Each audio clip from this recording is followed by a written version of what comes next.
neurodesarrollo. Bienvenida, Génesis. Hola, muchas gracias, buenos días. Bienvenida. ¿Qué es el síndrome de Asperger y qué lo diferencia de otros trastornos del espectro autista?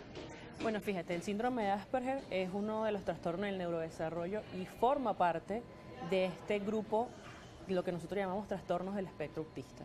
¿Sí? Las personas que están dentro de lo que se considera el síndrome de Asperger suelen tener alteraciones en lo que tiene que ver con la interacción social, la comunicación social, el entender las claves sociales, entender estos lenguajes verbales y no verbales, y suelen tener patrones restrictivos de intereses y comportamientos bastante repetitivos.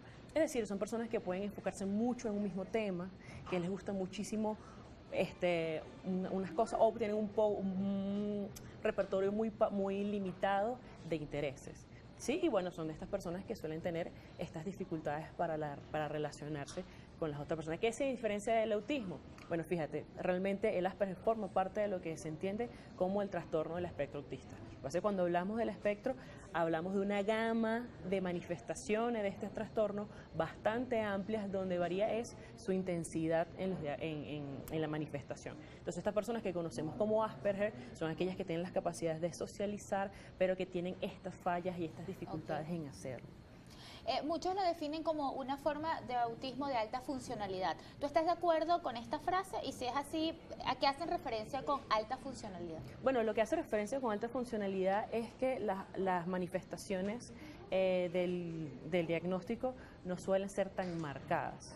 ¿Sí? Como en otros casos del autismo, por ejemplo, que tiene que ver el moderado o el severo. Okay. ¿Sí? Son personas que tienen un uso adecuado, o sea, tienen un uso del lenguaje, pero utilizan palabras estereotipadas, muy poco comunes, quizás una entonación bien particular. Son niños que tú puedes ver que utilizan palabras como muy rimbombantes para su edad. Sí, que tú dices, bueno, ¿ese niño dónde saca esas palabras? Bueno, son niños que suelen tener estas palabras rebuscadas, son personas que suelen, como te digo, enfocarse en pequeños detalles y le cuesta ver como el proceso mucho más amplio y macro.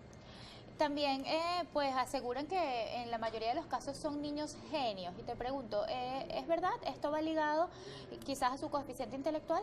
El diagnóstico no va directamente ligado con el coeficiente intelectual. Sí, dentro de lo que tiene que ver el espectro del autismo, puedes tener personas con un coeficiente intelectual superior, pero también puedes tener personas con un coeficiente promedio o incluso con movilidad con una discapacidad intelectual. Entonces, no tiene directamente que ver. Sí hay muchos casos de síndrome de Asperger donde tienen un intelecto superior, pero no es que va directamente ligado.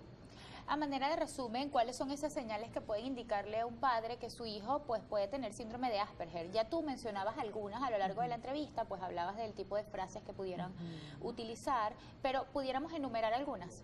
Bueno, que tenga pocos intereses, que les gusten mucho las mismas cosas, que sean muy apegados a las rutinas, que tenga baja tolerancia a la frustración en el sentido de que si algo cambia de lo que esperaba no lo pueda tolerar, que tenga una manifestación emocional como sobreexagerada, es decir, voy a hacer un berrinche pero es sobreexagerado, o las que tú me muevas este vaso para acá a mí me desregula muchísimo y yo no lo puedo tolerar, que puedo utilizar estas palabras fuera de lo común a la cultura, que me dificulte hacer amigos o que haga amigos de forma muy inadecuada, ¿sí?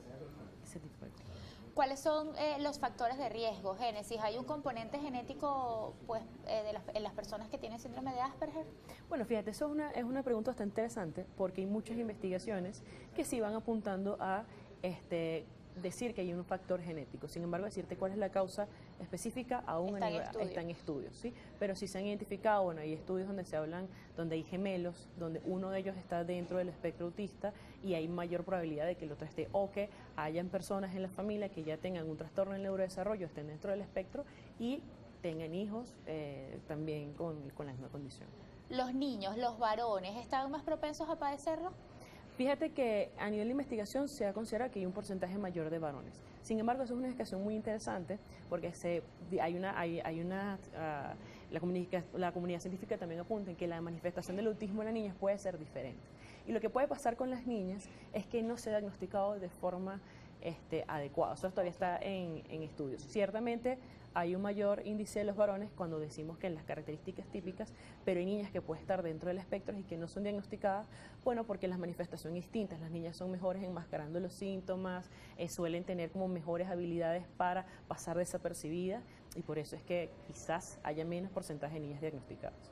¿Cómo se diagnostica el síndrome de Asperger? ¿Cuáles son las pruebas que ustedes como especialistas deben realizar?